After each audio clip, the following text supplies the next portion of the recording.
প্রথম প্রসঙ্গে আসি যে ছাত্রদল যে অভিযোগগুলো করে, আমি গতকালকেও ছাত্রদল সভাপতির সাথে একটি টক শোতে বলেছিলাম এবং ইতিপূর্বেও ওনারা অনেকবার এই প্রশ্নগুলো, এই অভিযোগগুলো উত্থাপন করেছেন, কিন্তু কোনো লজিক্যাল, কোনো ভ্যালিড গ্রাউন্ড ওনারা দেখাতে পারেন না।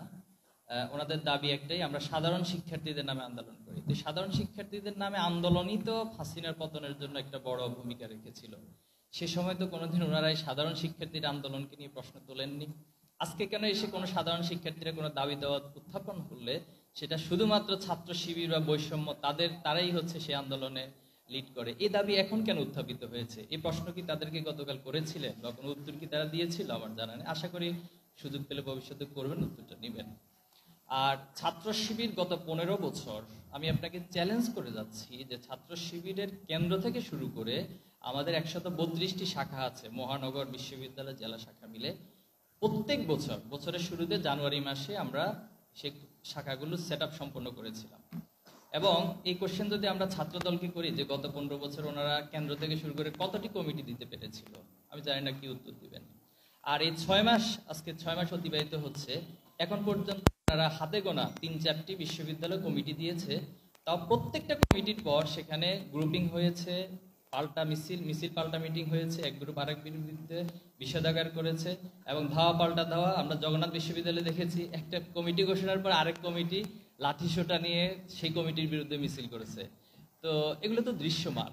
এরপর ঢাকা বিশ্ববিদ্যালয় কমিটি ঘোষণার পর দেখা গেল 6 জন ছাত্রলীগের বিগত সময় পোস্টদারী ছিল, তাদেরকে ওনারা বহিষ্কার করতে বাধ্য হয়েছেন।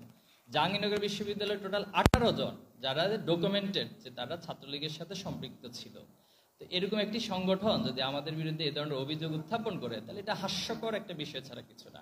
আপনি যদি গত 6 মাসের আমাদের কর্মকাণ্ড ফলো করেন, 6 মাসে আমরা 5ই আগস্টের পরেই হচ্ছে সর্বপ্রথম জুলাই বিপ্লবে যারা শহীদ হয়েছেন তাদের শহীদ পরিবারের সাথে সাক্ষাৎ, গায়েবানা জানাজা, তাদের জন্য দোয়া অনুষ্ঠান, আহতদের সাথে সাক্ষাৎ এবং তাদের সাথে আমরা তাদের জন্য দোয়া অনুষ্ঠান, এই কার্যক্রমগুলো আমরা চালিয়েছি। এরপর আমরা দেখেছেন যে জুলাই বিপ্লবের উপর একটি বড় আয়োজন করেছিলাম ঢাকাতে, জাতীয় জাদুঘরে। তো এটা কি গোপনে হয়েছিল এই আয়োজনটা? আপনাদের কাছে এই তথ্য এসেছে কিনা জানি। যদি গোপনে হয়ে থাকে তাহলে আপনারা কিভাবে তথ্যটা পেলেন? আমরা একটা সায়েন্স ফেস্ট আয়োজন করেছিলাম ঢাকাতে, যেটি বাংলাদেশে এ যাবৎ সর্ববৃহৎ কোনো ছাত্র সংগঠন এই আয়োজন করেছে। এবং মজার বিষয় আপনাদের সাথে শেয়ার করি, আমাদের টার্গেট ছিল সেখানে 100টি টিমকে আমরা নিব সারা দেশ থেকে বাছাই করে। আমাদের আবেদনপত্র, অর্থাৎ প্রায় আরো আমাদের আবেদনপত্রের যে নির্ধারিত তারিখ, সেই তারিখের 1 সপ্তাহ আগে আমাদের সেখানে আবেদন এসেছে বা রেজিস্ট্রেশন করেছিল প্রায় 1300 টিম। 1300 টিম 1 সপ্তাহ আগে আমরা পরবর্তীতে রেজিস্ট্রেশন স্টপ করে দিতে বাধ্য হয়েছিল, কারণ আমাদের সেই ক্যাপাসিটি নাই। এই 1300 টিম থেকে বাছাই করে আমরা মাত্র 350 টিমকে সেখানে সুযোগ দিতে পেরেছি। এগুলো কি গোপনে হয়েছে না প্রকাশ্যে হয়েছে? আমরা আমাদের সদস্য সম্মেলন করলাম 31শে ডিসেম্বর ঢাকাতে সোহরাওয়ার্দী উদ্যানে, এত বড় একটা প্রোগ্রাম করলাম, তাদেরকে দাওয়াত দিয়েছিলাম, তারা আসেনি। এই প্রশ্ন করবেন যে তারা কেন আসে না আমাদের প্রোগ্রামে। তো এরপরে আমরা এখন আমাদের এই যে খুলনা মহানগরী কার্যক্রম, আজকে সায়েন্স ফেস্ট হচ্ছে, তো এটা তো গোপনে হচ্ছে, রাইট? তাই তো নাকি? আপনারা তো জানেন না সেটা। তো এই যে অহেতুক এই কথাগুলো আমি বুঝতে পারতেছি না, তারা যে অভিযোগগুলো করে, তারা কি আমাদের সবাইকে বোকা ভাবে যে বাংলাদেশের সাংবাদিকরা, এরপরে হচ্ছে ছাত্র সমাজ, এরা সব বোকার স্বর্গে বসবাস করে? এই বোকার স্বর্গে বসবাসের থিমটা ছিল মূলত হাসিনা। তিনি মনে করতেন যে তিনি যা মনে করেন, যা বলেন সেটা একমাত্র রাইট, আর বাকি যা বলে সবগুলো হচ্ছে এরা বোকাশোকা। তো এর পরিণতি তো আমরা দেখেছি। এই একই পন্থায় যদি আসলে আমাদের বন্ধু প্রতিম, আমি শব্দটা খুব সচেতনভাবে উচ্চারণ করছি, বন্ধুর প্রতিম যাদেরকে আমরা মনে করি, তারা যদি তাদের নিজস্ব কোনো পলিটিক্যাল এজেন্ডা গ্রহণ করতে না পেরে এই ধরনের দোষারোপের রাজনীতি, আর সর্বশেষ গতকালকে কি হয়েছে আপনি দেখুন, সংবাদ সম্মেলন করতেছিল, কোশ্চেন এসেছে যে এই হামলা অথবা হচ্ছে ঐক্য বিনষ্টের বিষয়ে কারা দায়ী? পাশ থেকে সভাপতি তার সেক্রেটারিকে বলে দিচ্ছে যে শিবিরের উপর দায় দিয়ে দাও, এবং এটা ভাইরাল হয়েছে, আপনারা দেখেছেন। তো এই রাজনীতি করে আসলে কতটুকু অর্জন করতে পারবেন? আপনারা কি 5ই আগস্টের যে জেনারেশন তৈরি হয়েছে, এই জেনারেশন সাইকোলজি বুঝতেছেন? এদের পালস কি বুঝতেছেন? যদি না বুঝে রাজনীতি করেন তাহলে তো আগের যাদের পরিণতি যা হয়েছে আপনাদের পরিণতি তো তাই হবে। তো এটা আমি খুবই দুঃখজনক বলবো। আর কুয়েটে যেটি ঘটেছে, কুয়েটের ক্ষেত্রে সেম বিষয়টাই হয়েছে। এখানে আমি যতটুকু তথ্য উপাত্ত আছে যে কুয়েট খুলনা প্রকৌশল বিশ্ববিদ্যালয়, প্রযুক্তি বিশ্ববিদ্যালয়ের যে বিজ্ঞপ্তি রয়েছে, এখানে 93তম সিন্ডিকেট বিশ্ববিদ্যালয় 11/8/2024 তারিখে তারা 4টি সিদ্ধান্ত গ্রহণ করেছিল। 4টি সিদ্ধান্তের মধ্যে 2 এবং 3 নম্বর পয়েন্টে এখানে ছাত্র রাজনীতি এবং শিক্ষক রাজনীতি সহ সকল ধরনের রাজনৈতিক কার্যক্রম নিষিদ্ধ করা হয়েছে। তো এই কুয়েট ক্যাম্পাসে সকল ধরনের ছাত্র রাজনীতি নিষিদ্ধ করার পর এটি তো হচ্ছে ছাত্র শিবির নেয় না এই সিদ্ধান্ত। আপনি এখন ছাত্র শিবিরের উপরে এই দায়িত্ব কিভাবে দিচ্ছেন যে এটা কি আমাদের কোনো ভূমিকা ছিল? এখানে ছাত্ররা তাদের দাবি দাওয়া উত্থাপন করেছে। সকল আমরা খুলনা বিশ্ববিদ্যালয়ের কথা জানেন, সেখানেও ছাত্র রাজনীতি নিষিদ্ধ হয়েছে। এখন শিক্ষার্থীদের দাবির প্রেক্ষিতে বিশ্ববিদ্যালয়ের সিন্ডিকেট সেই সিদ্ধান্ত গ্রহণ করেছে। এখন সেখানে আপনারা, আমি যতটুকু জেনেছি যে ছাত্র দলের একটা কমিটি হয়েছে এবং সেই কমিটি তারা তাদের তৎপরতা এবং সম্ভবত ফরম বিলি করেছিল। তো তার প্রতিপদে বৈষম্য বিরোধী এবং সেখানে যারা আছেন সাধারণ শিক্ষার্থীরা তারা সেটার প্রতিবাদ করেছে। সেই প্রতিবাদ মিছিলে ছাত্র দলে যারা কমিটির যারা ছিলেন তারা স্ল্যাং ইউজ করছেন কিছু বিষয়, অথবা সেখানে কিছু একটা প্ল্যাটফর্মের নাম দিয়ে তারা সেখানে হচ্ছে কিছু কথা কাটাকাটির বিষয়গুলো সূত্রপাত হয়েছিল। তার প্রেক্ষিতে তারা বের হয়ে এসে বহিরাগত, এবং সেটাও আপনাদের কাছে আমরা ভিডিও ফুটেজ আপনাদের মাধ্যমে দেখেছি যে যুবদল সহ সেখানকার স্থানীয় সম্ভবত ছাত্রলীগ বা যুবলীগ তারাও সম্পৃক্ত হয়েছে। তো এটা তো আসলে কাম্য ছিল না। আবার সেটাকে দায়টা ছাত্র শিবিরের উপর দিয়ে দেওয়া, এটা খুবই অনভিপ্রেত এবং আমাদের জন্য কাম্য ছিল না।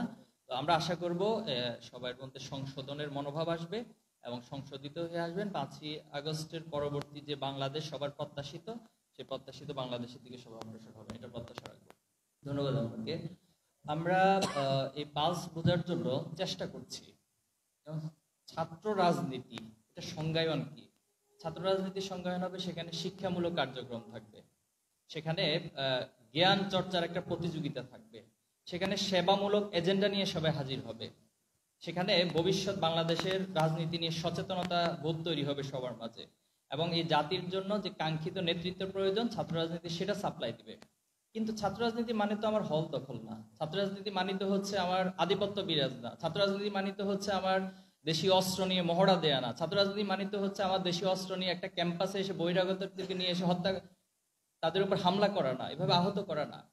তো ছাত্র শিবিরের কার্যক্রমটা যদি আপনি 5ই আগস্টের পরে দেখেন, আমি তো কয়েকটা প্রোগ্রামের কথা বললাম, এটা জাস্ট হাতে গোনা কয়েকটা প্রোগ্রাম বলেছি। আপনি সারা দেশে আমাদের সকল কার্যক্রম, যেমন ছাত্র রাজনীতির জবাবদিহিতাটা কোথায় থাকছে, আমরা ইসলামী ছাত্র শিবির ঢাকা বিশ্ববিদ্যালয় থেকে শুরু করে বাংলাদেশ সবগুলো বড় ক্যাম্পাসে আমরা এই প্রোগ্রাম করে শিক্ষার্থীদের কাছে নিজেদেরকে ওপেন করতে পারছি। কোশ্চেন করো, আস্ক শিবির নো শিবির এবং মিট দ্য ব্রিলিয়ান্টস প্রোগ্রাম আমরা আয়োজন করেছি। অন্যান্য অপর ছাত্র সংগঠন কি সেটা আয়োজন করতে পেরেছে? এই সাহসিকতা কি তারা দেখাতে পেরেছে? আমরা ছাত্রদের পালসটা এভাবে বোঝার চেষ্টা করতেছি আসলে তারা কি চায়। তাদের সবার মাঝে একটাই কথা, সেটা হলো যে আমরা কোনো ফ্যাসিবাদী দেখতে চাই না, কোনো আধিপত্য আমাদের উপরে কেউ বিরাজ করবে, এরপর হচ্ছে লেজুর ভিত্তি করবে অপর একটা মূল মেইন স্ট্রিম রাজনৈতিক দল যা বলবে সেটা আমি করব। তো তাহলে তো এটা মেধার বিকাশ হবে না। এখন আপনি মেধাবী, আপনার হাতে যখন আমি একটা লাঠি তুলে দিব, আপনার হাতে যখন আমি একটা দেশীয় অস্ত্র তুলে দিব, আপনি কি সেটা মেধা বিকাশের জন্য দেশীয় অস্ত্র কিভাবে ব্যবহার করে আমার জানা নাই। তো এই রাজনীতিগুলো ছাত্র শিবির প্রত্যাখ্যান করছে। আর যেটি আপনি বলেছেন সেটা সাধারণ শিক্ষার্থীদের পালস, তো সে জায়গায় সাধারণ শিক্ষার্থীরা যা চাইবে সেটা তো অলরেডি সিদ্ধান্ত হয়ে আছে। কিন্তু একটা সিদ্ধান্তের উপর আমি নিজের মতকে চাপিয়ে দেওয়া, ছাত্র শিবির সেই রাস্তায় কখনো হাঁটেনি এবং হাঁটবেও না। শিক্ষার্থীরা যা চাইবে সেটার আলোকে সেটাকে সম্মান করে ছাত্র শিবির তার কর্মসূচি এবং পলিসি নির্ধারণ করবে। আপনাকে অনেক ধন্যবাদ। অনেকগুলো কোশ্চেন করেছেন।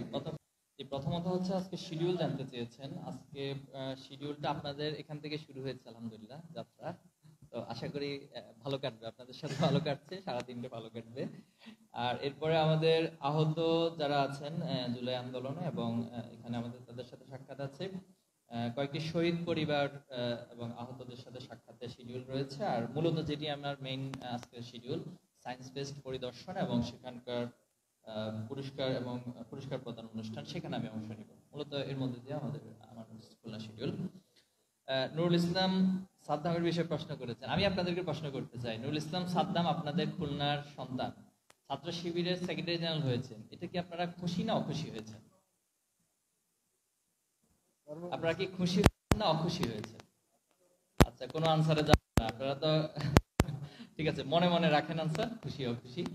তো খুলনা বিশ্ববিদ্যালয়ের ছাত্র রাজনীতি নিষিদ্ধ। এখন আমি পাল্টা প্রশ্ন, ছাত্র দল থেকে প্রশ্নটা সোর্সটা এসেছে, তো তিনি কি তার টোটাল স্টুডেন্ট লাইফে যতদিন খুলনা বিশ্ববিদ্যালয়ে ছিলেন তিনি সেখানে কোনো রাজনৈতিক কর্মসূচিতে অংশ নিয়েছিলেন, অথবা সেখানে তিনি কোনো রাজনৈতিক কর্মসূচি পালন করেছিলেন?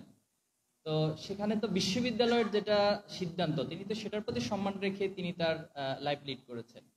এ প্রসঙ্গে একজন প্রশ্ন করেছেন যে ছাত্র রাজনীতি তো হচ্ছে বাংলাদেশের প্রেক্ষাপটে নিষিদ্ধ না, সংবিধান তাকে যে কোনো দল, যে কোনো সংগঠনের অন্তর্ভুক্তি তাকে সে স্বাধীনতা দিয়েছে, সে অধিকার তাকে দিয়েছে। এখন প্রেক্ষাপটটা দেখুন কিভাবে তৈরি হয়। বুয়েটে যখন আবরার ফাহাদকে পিটিয়ে হত্যা করা হলো, ছাত্র শিবির বলে তাকে সারা রাত ধরে পিটিয়ে হত্যা করা হয়েছে। এই হত্যা করার পরেই কিন্তু বুয়েটের শিক্ষার্থীরা চেয়েছে যে যেই ছাত্র রাজনীতির কারণে আমাদের এখানে হত্যাকাণ্ডের ঘটনা ঘটে, একজন মেধাবী বাংলাদেশের সবচেয়ে ক্রিম পার্সন যারা বুয়েটে ভর্তি হয়, তাদেরকে যদি এভাবে জীবন দিতে হয়, তাহলে এই ছাত্র রাজনীতি আমরা চাই না। এবং আমি স্পষ্ট বলতেছি, ছাত্র রাজনীতির কারণে মানুষ হত্যা করতে হয়, যে ছাত্র রাজনীতির কারণে মায়ের বুক খালি হইতে হয়, ভাইয়ের বোনের বুক খালি হইতে হয়, সে ছাত্র রাজনীতি আমরাও চাই না। আমরা বরং সেই ছাত্র রাজনীতি চাই যেটি আমি আমার শুরুতে সংজ্ঞায়নে বলেছি, যার মধ্য দিয়ে মেধার চর্চা হবে, যার মধ্য দিয়ে সেবামূলক প্রতিযোগিতা হবে, যার মধ্য দিয়ে বাংলাদেশের রাজনৈতিক সচেতনতা এবং হচ্ছে গঠনমূলক রাজনীতি এবং ভবিষ্যৎ নেতৃত্ব তৈরি হবে। আমরা সেই রাজনীতি চাই। তো এই জায়গা থেকে নুরুল ইসলাম তার স্টুডেন্ট লাইফে আমি মনে করি সে তার ব্যক্তিগত জায়গা থেকে একজন ব্যক্তি তার আদর্শ, তার সংগঠনকে লালন করতে পারে, কিন্তু তিনি বিশ্ববিদ্যালয়ের রুলস রেগুলেশন ফলো করে তার স্টুডেন্ট লাইফ এখান থেকে শেষ করেছেন। লাল কার্ডের প্রসঙ্গটা এসেছে, সেম বিষয়গুলো একই বিষয়। ধরুন আজকে লাল কার্ড ছাত্র শিবির নাম উল্লেখ করেছেন, মূলত এখানে ছাত্র শিবির না, এখানে হচ্ছে মূলত ছাত্র রাজনীতিকে দেখাচ্ছে। কিন্তু কেন দেখাচ্ছে? যদি এই ঘটনাটা না ঘটতো তাহলে কি আজকে লাল কার্ডের ঘটনাটা ঘটতো? আজকে কি অস্থিতিশীল পরিবেশটা সারা দেশে এভাবে তৈরি হতো? তাহলে এটার জন্য দায়ী কে? ওই যে আমার ছাত্র দলের সভাপতির বাসায় শিবিরের উপর চালিয়ে দাও, মানে আমি অপকর্ম করতেছি আপনাদের সবার সামনে, এখানে ভিডিও ক্যামেরা সবকিছু স্পষ্ট, আমি একটা অপকর্ম করলাম, একটু পরে আবার আমি আপনাকে বলতেছি যে দায় আরেকজনের উপর চাপিয়ে দাও। এটা কেমন কথা? কোন বাংলাদেশে আছি আমরা? জি, এরপরে ছাত্র শিবিরের কাছে জনগণের প্রত্যাশার কথা বলেছেন। তো আমাদের কাছে যা প্রত্যাশা সেটা আসলে বলে শেষ করা যাবে না। যেমন আমরা 5ই আগস্টের পরে যখন ঢাকাতে প্রথম একটা সংবাদ সম্মেলন করেছিলাম এবং মত বিনিময় করেছিলাম, এটা উত্তর দিয়ে এটা আসছে এটা আসছে এটা আসছে এটা আমি বলে ফেলেছি যে ছাত্র রাজনীতির কারণে মানুষ হত্যা হয়, সেই ছাত্র রাজনীতি কি আপনি চাইবেন? আপনি আমাকে উত্তর দেন।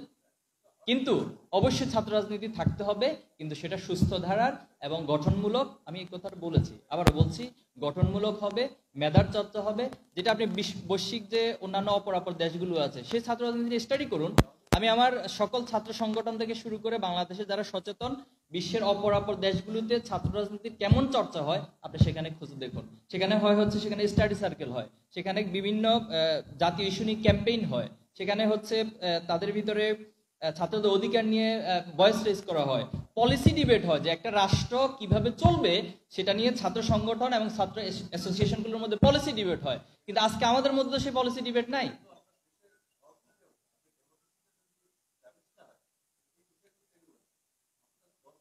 এখন ডেমোক্রেসি বা হচ্ছে আপনি যেটা চাচ্ছেন এটার জন্যই তো এই জীবনগুলো দিয়েছেন। এই আমার আবু সাইদ থেকে শুরু করে এতগুলো জীবন কেন দিয়েছেন?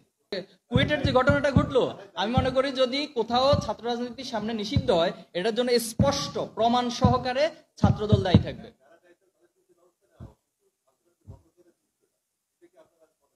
না কেন? এটা আমরা কেন মনে করবো? আমি নিজেই তো ছাত্র রাজনীতি করছি এবং আমার কার্যক্রমটা আমি উপস্থাপন করেছি। গতকালকেও আমি ছাত্র দলের সভাপতিকে বলেছি যে আসুন সকল সংগঠনগুলো তাদের যে কার্যক্রম, তারা এক বছরে কি কার্যক্রম পরিচালনা করে, অথবা এই 5ই আগস্টের পর তারা কে কি কার্যক্রম পরিচালনা করছে, এটা পুরো জাতির সামনে একটা উপস্থাপিত হোক। তাহলে এভাবে করে সবাই, হ্যাঁ রাইট, সবাই তার কার্যক্রমগুলো উপস্থাপন করে, এরপরে ছাত্ররা তার যে পছন্দ তাকে বেছে নিবে অথবা রিজেক্ট করবে। আপনি যদি একটা কথা বলি আপনাকে আমাকে মেনে নিতে হবে, এটা তো কোনো মানে গণতান্ত্রিক চর্চা না, এটা তো আমার স্বাধীনতা না। তাহলে আমি আমার আদর্শকে তুলে ধরবো, এরপরে আপনি সেটা গ্রহণ করবেন কি করবেন না এটা টোটালি আপনার উপর ডিপেন্ড করবে। আমরা সেই রাজনীতিটা চাচ্ছি। আচ্ছা, আমার একটা একটা যদি শেষ করি আমার জন্য সুবিধা হয় আর কি। তাহলে এই কেন্দ্রিক যে কোশ্চেনটা ছিল এটা মনে হয় শেষ। আচ্ছা, জি প্লিজ।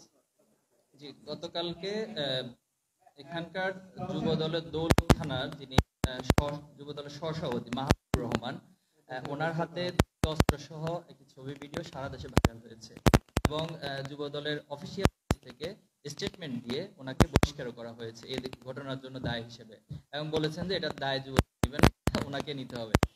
তো যাই হোক, এরপর ছাত্র দলের পক্ষ থেকেও দুঃখ প্রকাশ করা হয়েছে, ওনারা ওনাদের সংবাদ সম্মেলনে এই ঘটনার দুঃখ এই ঘটনার দুঃখ প্রকাশ মানে ওনারা দায় স্বীকার করে নিয়েছে। এটা একটা রাজনীতির জন্য পজিটিভ দিক যে আরেকজনের উপর দায়িত্ব চাপাইছেন, পাশাপাশি নিজেদেরটাও স্বীকার করে নিয়েছেন। আমি মনে করি অন্তত একটা ভালো সাইন দেখা যাচ্ছে বাংলাদেশের রাজনীতিতে, অপরাধ করার পরও সেটাকে স্বীকার করে নেওয়ার মানসিকতা। তো এই জন্য বাকিটা আপনাদের দায়িত্ব, আপনারা অনুসন্ধানী রিপোর্ট করবেন এবং তার মধ্য দিয়ে, এবং আইন শৃঙ্খলা বাহিনীকে আমি অনুরোধ জানাবো যে তারা খুঁজে বের করবেন, ভিডিও ফুটেজ আছে, সিসিটিভি ক্যামেরা সব ফুটেজ আছে, আপনারা সেটা করে যাচাই বাছাই করে অ্যানালিসিস করে সেটা খুঁজে বের করবেন।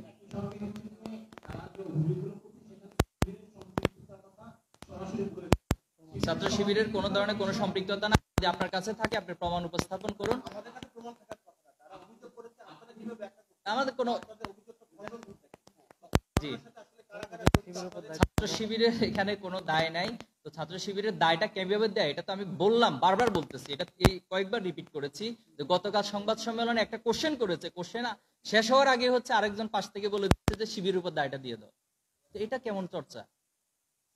এটা কেমন চর্চা আপনি আমাকে বলুন। এটা খুবই দুঃখজনক।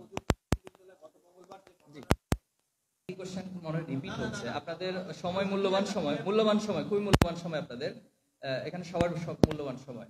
আমি তো বলেছি যে ঘটনার সূত্রপাতটা হয়েছে এখানে ছাত্ররাজনীতি নিষিদ্ধ, যে খুলনা কুয়েটের যে 93তম জরুরি সিন্ডিকেট সভা সেটা সিদ্ধান্ত হয়েছে। তো তার পরিপ্রেক্ষিতে ছাত্রদল এই ঘটনাটা 2-3 দিন আগে থেকে তারা একটা প্ল্যাটফর্ম থেকে প্রচারণা চালাচ্ছে এবং তাদের সদস্য ফরম মিলিং করতেছে। তো এটা তো এই ঘটনা থেকে তো সূত্রপাতটা হয়েছে। এরপরে সেখানে তাদের ভিতরে কথা কাটাকাটি হলো, দেন হলো বাইরে থেকে লোকজন নিয়ে এসে বহিরাগত সন্ত্রাসী নিয়ে হামলা করেছে, এটার জন্য দায়ী স্পষ্ট হয়ে গেছে। জি তো বৈষম্য বিরোধীর বিষয়টা আসলে বৈষম্য বিরোধীর কেন্দ্রীয় কমিটি রয়েছে, তারা ভালো আনসার দিতে পারবে। এটা মনে হয় তাদের স্টেটমেন্টটা তাদের পক্ষ থেকে আসলে আমরা খুশি হব। আচ্ছা দেখুন, আমরা 5ই আগস্টের পরে বারবার এই বিষয়গুলো আমাদের বিভিন্ন বক্তৃতা বিবৃতিতে বলে এসেছি যে আমরা ঐক্যবদ্ধ একটি বাংলাদেশ চাই যেখানে সবাই তার সামর্থ্যের আলোকে ভূমিকা রাখবে, এবং ছাত্র দলের যতটুকু সামর্থ্য আছে এই দেশ গড়ার জন্য, জাতি গড়ার জন্য, তারা সেটা ভূমিকা রাখবে, আমরা আমাদের জায়গা থেকে ভূমিকা রাখবো। কিন্তু ঐক্য বিনষ্টের যে কথাগুলো উত্থাপিত হচ্ছে, এটার জন্য আসলে ছাত্র শিবির কোনোভাবে দায়ী না। আপনি যদি আমাদের স্টেটমেন্টগুলো, আমরা এই পর্যন্ত যতগুলো বিবৃতি বা স্টেটমেন্ট আমাদের অফিসিয়ালি দিয়েছি সেগুলো একটু পর্যালোচনা করতে পারেন, এবং ছাত্র দলের পক্ষ থেকে যতগুলো স্টেটমেন্ট দিয়েছে আপনি ভাষাগুলো খেয়াল করলে সেটা বুঝতে পারবেন। আর শুরুতেই একজনকে দায় দিয়ে দেওয়া, দায় চাপিয়ে দেওয়া, এগুলো আসলে বইটা তৈরি করে। এরপরও আমি গত পরশুদিন একটি স্ট্যাটাস দিয়েছিলাম যে দেখুন, আমরা হয়তো বাংলাদেশের প্রেক্ষাপটে বা একটা ধারার কারণে আপনাদের কালচারটা চেঞ্জ করতে পারেননি, কিন্তু এখনো সময় আছে। আমরা একটু শিক্ষার্থীদের পালসকে বোঝার চেষ্টা করি, আমরা একটু ঐক্যবদ্ধভাবে কাজ করি, পরস্পর সেবামূলক কার্যক্রম নিয়ে আসুন, প্রতিযোগিতা করি। ছাত্র শিবির এখানে সায়েন্স ফেস্ট করেছে, আজকে করতেছে। আমি তো আহ্বান জানাবো যে ছাত্রদল এর চেয়ে আরো বড় কোনো এজেন্ডা নিয়ে শিক্ষার্থীদের কাছে আসুক, আমরা তো সেটা চাচ্ছি। তো ঐক্যের জায়গা থেকে আমরা কখনোই মানে আমাদের দ্বিমত নেই, আমরা চাই যে সকলে মিলে ঐক্যবদ্ধভাবে কাজ করব এবং একটি সুস্থ ধারা ফিরে আসুক, সেটা আমাদের প্রত্যাশা।